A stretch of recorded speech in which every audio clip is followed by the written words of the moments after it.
నా హిందూ బంధువులందరికీ జై శ్రీరామ్. మనలో చాలామంది దర్గాకు వెళ్తుంటారు. అయితే మనం అక్కడికి వెళ్ళగానే ఆ దర్గాలో పని చేసేవారు వాళ్ళు ఇచ్చే వస్త్రాలు తీసుకొని అక్కడ ఉన్న సమాధిపై కప్పుతుంటారు. కానీ ఒక వ్యక్తి మాత్రం దర్గాకు వెళ్ళి ఓంకారం, శివుని త్రిశూలంతో ఉన్న కాషాయం కప్పడం మీరు ఎప్పుడైనా చూశారా? అయితే ఈ వీడియోలో చూడండి.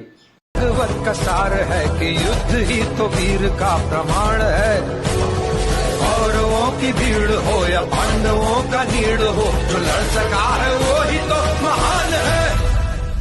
जीत की हवस नहीं, किसी पे कोई वश नहीं, क्या जिंदगी है ठोकरों पे मार दो। मौत अंत है नहीं तो मौत से भी क्यों डरे, ये जाके आसमान में दहाड़ दो। आरंभ है प्रचंडों के झुंड। ఈ పని మహారాష్ట్ర ముఖ్యమంత్రి షిండే గారు చేశారు. అక్కడ పని చేసేవారు అన్ని మోసుకొని కూర్చున్నారు. ఇది కదా మార్పు అంటే, ఇది కదా దమ్ము అంటే. ఇప్పటికే మీకు అర్థమై ఉంటది మనం వేసే ఓటు ఎలా పనిచేస్తుందో అని. అందుకే మన సనాతన భారత హిందూ స్వదేశీ యోధులైన నాయకులను గెలిపించుకుందాం, సనాతన ధర్మాన్ని కాపాడుకుందాం. ధర్మో రక్షతి రక్షతః. జై శ్రీరామ్. आरंभ है प्रचंड।